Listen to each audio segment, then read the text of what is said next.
Hello everyone, Aussie Legend here. Another year is come and gone, so as people tend to do at this time of the year, we look forward to the year ahead and reflect on the year just past. And with 2014 being the first year of quote-unquote next gen, typically first year software tends to be a little bit all over the place, and you could argue that is exactly what eventuated. Between some games missing their lofty goals and some games just missing completely, some could say that this year was a bit of a disappointment. I disagree, assuming you're open and willing to seek them out, and I personally think this year has had a great selection of games to choose from, assuming you know where to look. So in this video, I'll be listing off my 5 favourite games from this past year.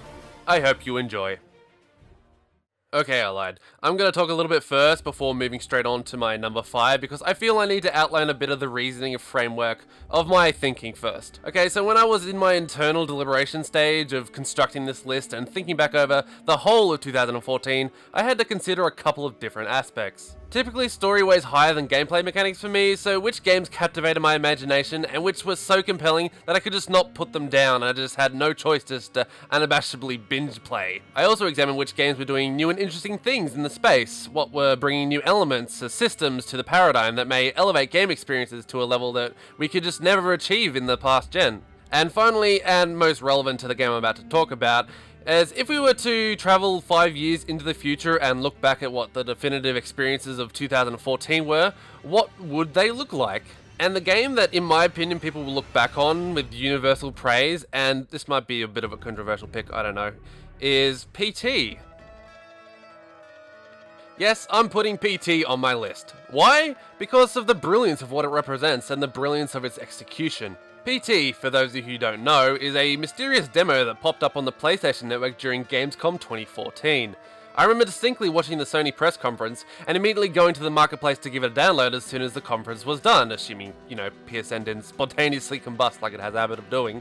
So I went and grabbed a pair of headphones and loaded up the game. Mind you, this is like 4 in the morning because European time zones hate me. So having no idea what I'm getting myself into, I load up the game and Jesus Christ, what ungodly hell is this thing? PT is easily one of the most tense, well-crafted horror experiences that I've ever played. I have never been so on edge in any video game I've ever played. PT is genuinely panic-inducing. Just the way this game conveys a sense of helplessness and a sense of what nightmarish shit is gonna happen when I walk around the corner this next time. It's done in such a subtle and nuanced way that it's so much more effective than having a monster jump out at you every 5 seconds. There'll be times when you're playing PT that nothing happens for a little while and it just gets you on edge. It's like, when is the pin gonna drop? Turning around that bloody corner of that L-shaped hallway the entire game takes place in is just as nerve-destroying the 20th time as it is the 2nd or 3rd time. It does not let up. And each time you walk down that hallway, you know you're likely to step into something that you aren't gonna like. Just the way the environment plays on the player's sense of deer in the headlights in such a paced and disciplined manner is just so impressive for a game like this. Obviously this is thanks to the mastery of game design from Kojima-san and the mastery of knowing how to get under one's skin by one of my favourite film directors, Guillermo del Toro. Is PT really a game?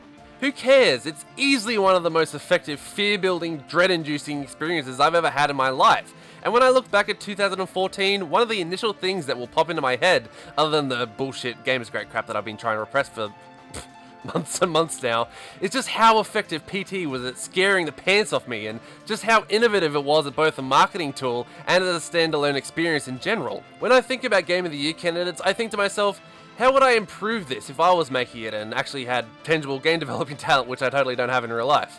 And similarly to how I feel about Journey, I honestly feel like PT is one of those few games that I honestly can't really think of anything. For what it is and what it's trying to be, PT is kind of perfect. So yeah, PT is my favourite horror game since Silent Hill 2, and if PT is any indicator of the quality of Silent Hills, then we are in for an absolute treat in the coming years. I was really hoping this game was going to be as good as it was in my head, and in a rare case of perpetual optimism being rewarded, it actually exceeded it! South Park: The Stick of Truth might be one of the most faithful, well-done adaptations and translations of a piece of media outside the realms of video gaming that there has been thus far. Right up there with the likes of Batman Arkham Asylum, Knights of the Old Republic, and the Walking Dead games. You know, the Telltale one, not that other one that we don't talk about. In The Stick of Truth, you play as the new kid, who's just moved into South Park and is drafted into a war between rival groups of children in this epic, albeit pretend, war between Cartman's humans and Carl's elves. All of your favourite South Park characters are here and recreated so indistinguishable from their TV counterparts that if someone were to just glance by your TV as they were walking past, they'd be hard pressed to tell the difference. Just the art, the animation, the way the characters sound and act all really make you feel like you're playing half a season of episodes from the show. And it's just so much fun. Just so much fun. With Matt and Trey's involvement with the project, it means that it's very loyal to the subject matter because, well, it is the subject matter. It is South Park, just translated into a more active, participable medium. The game is full of pop culture references, references to other games, and so many self-references for every kind of South Park fan. Whether you watch the show religiously or haven't seen an episode in 10 years, chances are you'll recognize some little gag somewhere in the world. Obsidian is so carefully recreated and it'll just make you smile. It's just that kind of game. The combat system in the game is a no-nonsense turn-based system similar to something like Super Mario RPG.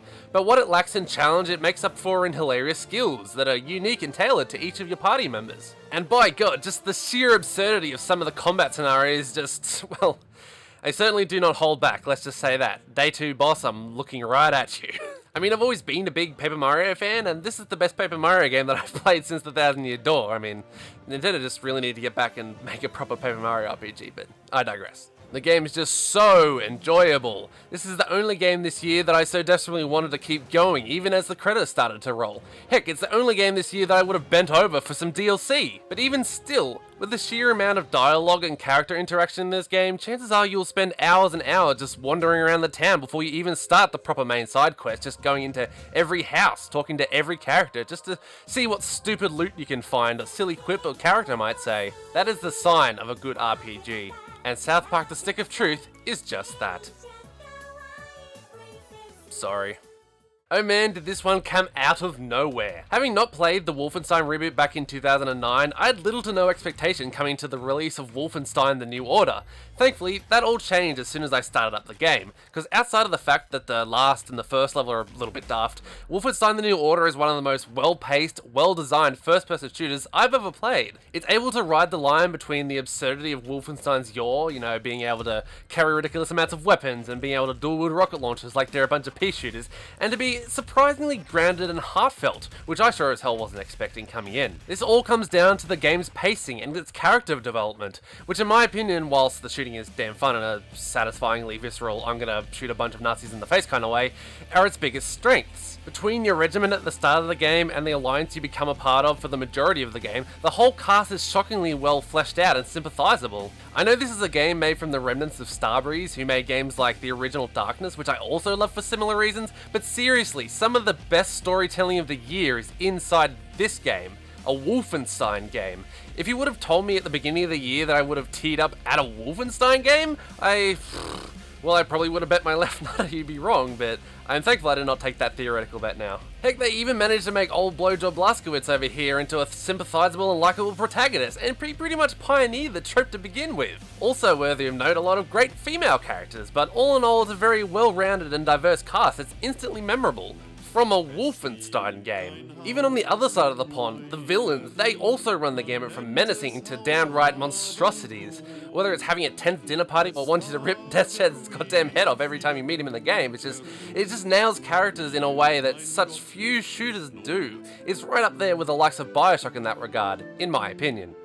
And as I mentioned before, for such a bombastic game, the game actually knows how to pace properly, which is also so very rare for shooters these days. First off, the game has a goddamn map, which for a shooter in 2014 is pretty unheard of, and the levels are very well designed and have different pathways and secret areas and just the overall fun flow to them between the exploration and navigation and of course the combat.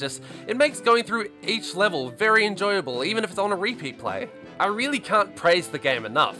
It holds on to the essence of what the games of our youth had that made them fun and enjoyable, and blends them with modern sensibilities which maintain and fuse with those ideals in such a cohesive and satisfying manner to make an all-round fantastic game, and it is one that I thoroughly and heartily recommend. Chances are, if you know me on a reasonably decent level, you'll know 3 things about me. A, I'm Australian, and C, I love me some role-playing. Proper role-playing, and one of the best avenues for role-playing inside the realms of video games are some of the old-style RPGs like Baldur's Gate, Ultima, Fallout, Planescape Torment, the latter of which happens to be my favourite game of all time. So you could say I have a fondness for that style of RPG, the kind of RPG where it feels like you're playing the world's best novel, complete with all the meaty dialogue goodness, rich and compelling lore, and where you truly use your imagination and role-play. Play the kind of character you want to play with as little restraints and constraints as possible and get lost in the setting for a couple of weeks. That game for me this year was Divinity Original Sin.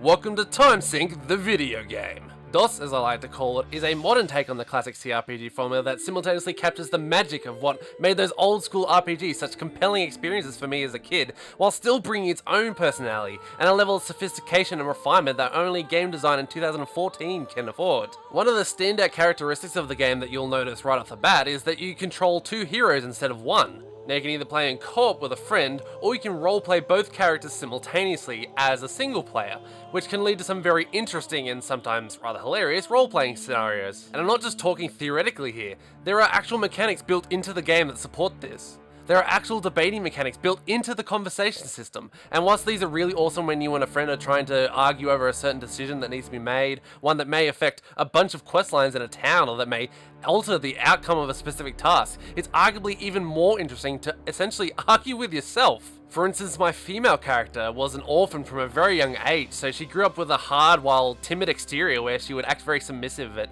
any kind of authority, but she would stand up for anything related to family issues to not put another through the unfortunate life she had to lead.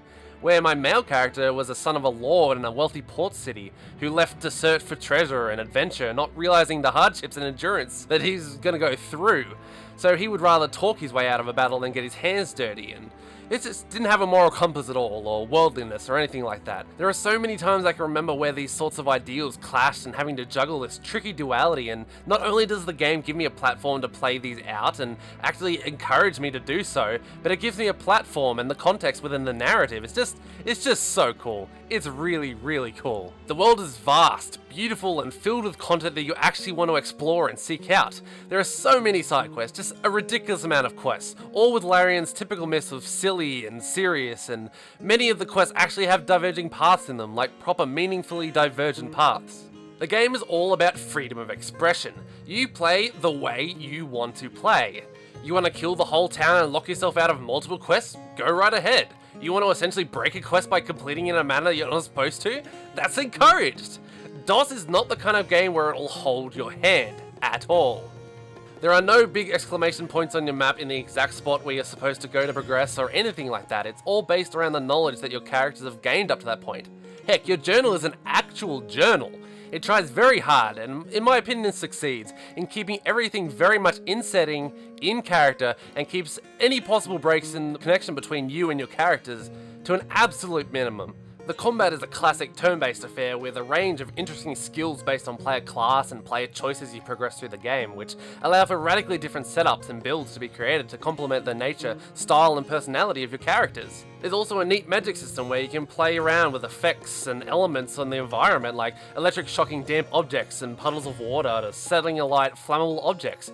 Or you can even go crazy, like shooting a fireball at a pool of water, which makes it turn into steam. Then you can electrify the steam and use that, and it's all really cool, very dynamic, and very cool. And the fact they made this sprawling 60, 80, 100 hour RPG off such a small budget, plus a little bit of Kickstarter money, is super, super impressive. Plus they give you the tools you need to make your own quests, the same tools as developers use, so you know there's going to be a bunch of great quests, and obviously some shit ones as well, but there'll be a long tail of content there for you to gorge on if you want to seek it out. So all in all, Original Sin is a proper nerd PG, and I just love it to bits.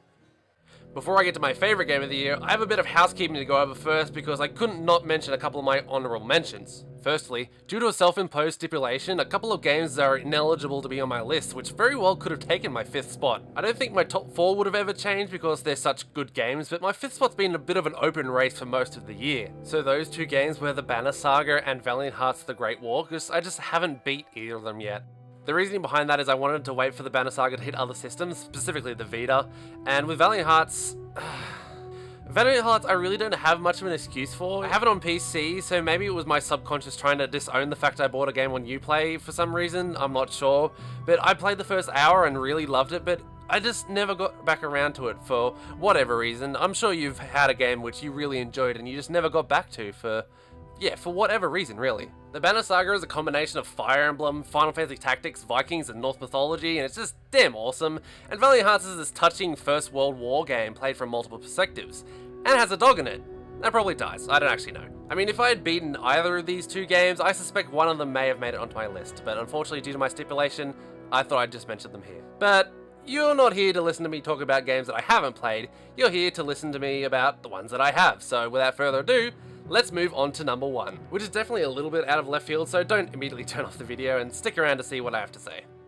For those of you who are unfamiliar, this is Danganronpa Trigger Happy Havoc. The Danganronpa series are a series of Vita games, of all things, that are, for all intents and purposes, murder mystery games that blends elements of point-and-click adventure games like Tex Murphy and Still Life with a debate and judicial system seen in the likes of Ace Attorney, while also incorporating social politics found in games like Persona. So yeah, it's a bit of a mishmash, and yes, you can probably see from the footage that it's 100% Japanese. And as someone who doesn't dabble in anime outside of like Cowboy Bebop and Ghost in the Shell like 15 years ago, and who doesn't dabble in Japan's more out there media, I mean, typically, and this is just me being honest, I tend to have an adverse initial reaction to most of the games that come out of Japan other than the more stylized and Western ones like Final Fantasy. So games that look like Danganronpa have to do something to lure me in, entice me where I am seldomly enticed.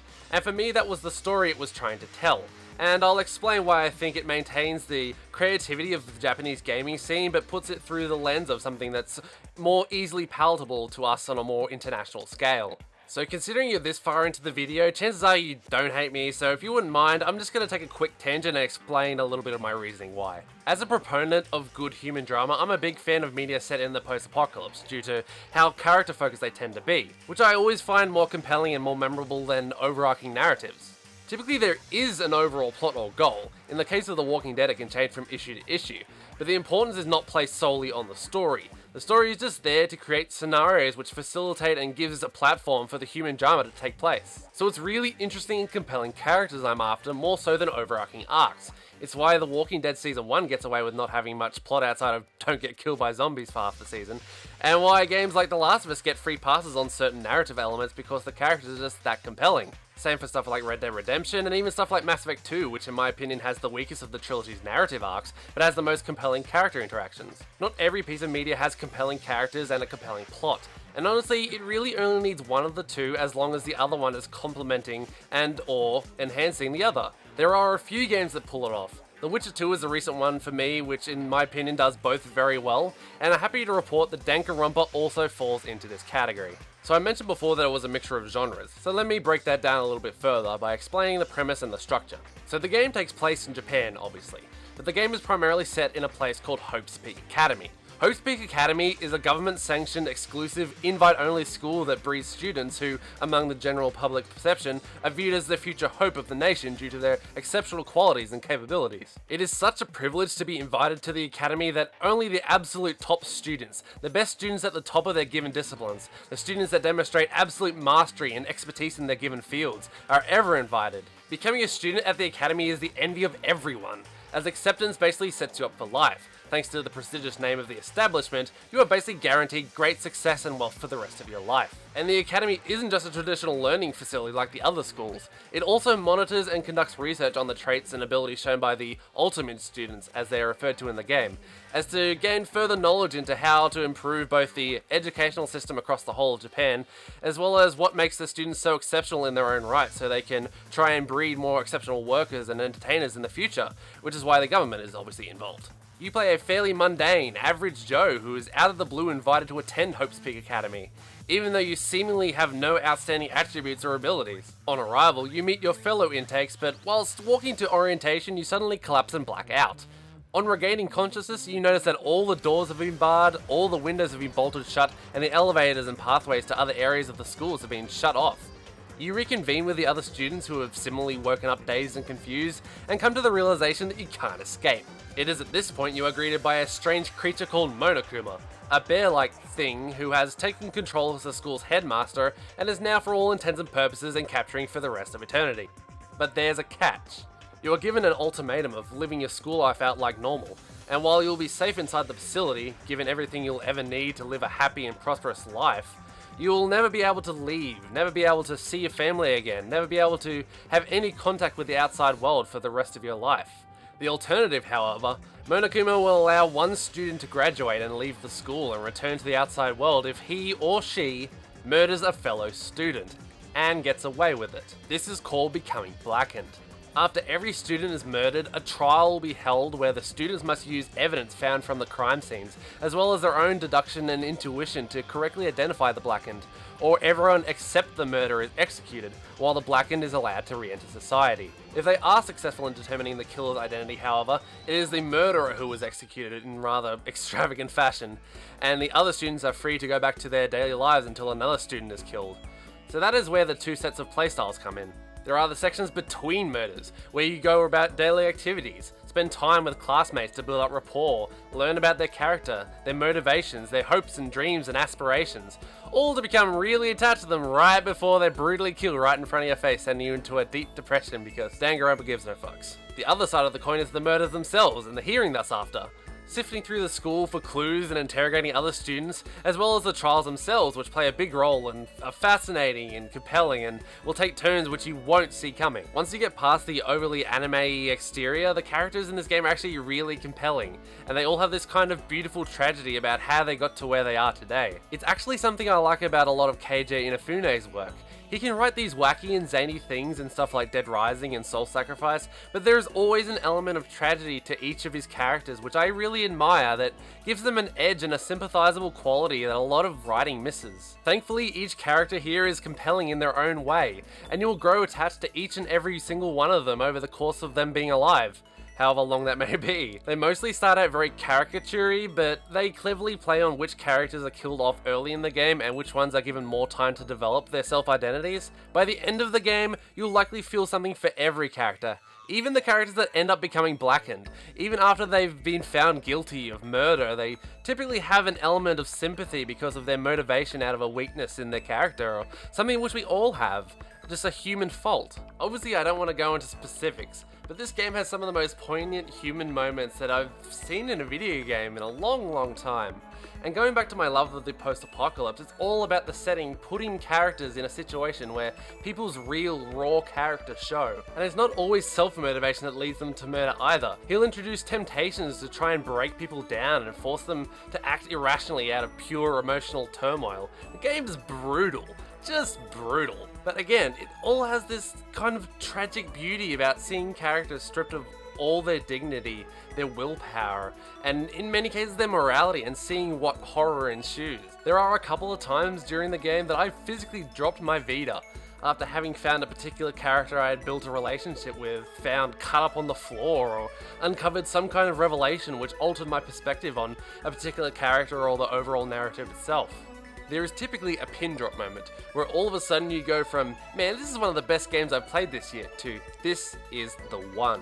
And for me, this is typically when you start thinking about a game when you're not actually playing the game, if that makes any sense. It happened with Telltale's Walking Dead in 2012, it happened with Brothers: A Tale of Two Sons in 2013, and it happened again with Danganronpa in 2014. Whenever I was at work, whenever I was out, whenever I was doing something other than playing the game, for the time it took me to finish the game, I was thinking about the scenarios. What would I do if I was put in the position? How would I react to certain things? I was trying to piece bits of information together if I had left at a particularly bad spot, trying to figure out what was really going on in the story. The game consumed my thoughts for the duration that I was playing it, and that is very rare for someone like me, who I class myself as someone who has a not particularly addictive personality. I found the game so compelling that I almost literally could not put the game down until I was done. Also, one last thing, and this is me just being completely honest. In the past, when I've talked to others about my Game of the Year candidates, I've neglected to mention Danganronpa sometimes, and I found that really weird, so I had to examine why. Was I subconsciously embarrassed because I like some weird looking anime game? Well, no, I genuinely do feel like Danganronpa is the most compelling story and set of characters of any game that came out in 2014. So it wasn't that. Was it because the people who are likely to watch this video have more Western tastes and are going to judge me for being so crazy about some unmainstream and unconventional game? No, because everyone is entitled to their opinion, and I respect that, just like I expect everyone to respect mine back. So what was the reason? And I had to ask myself these questions, and what I came up with was, it wasn't really one at all. So it was that point that I stopped and became the Danganronpa evangelist that I am today. So, to put a nice bow on everything, Danganronpa Trigger Happy Havoc is my favourite game of the year, and I proudly say that. If you have a Vita or have any kind of passing interest in Japanese gaming, then Danganronpa is one of the best Japanese games ever made. The end. So that was my Game of the Year list for 2014. Do you agree? Do you disagree? Either way, let's start a conversation about it. Feel free to put any thoughts you have in the comment section below, and heck, if you have time, talk about some of your favourite games of the year too. I'd love to hear what you guys and gals are passionate about this year. I've been Aussie Legend, you've been awesome, and I will see you all next time.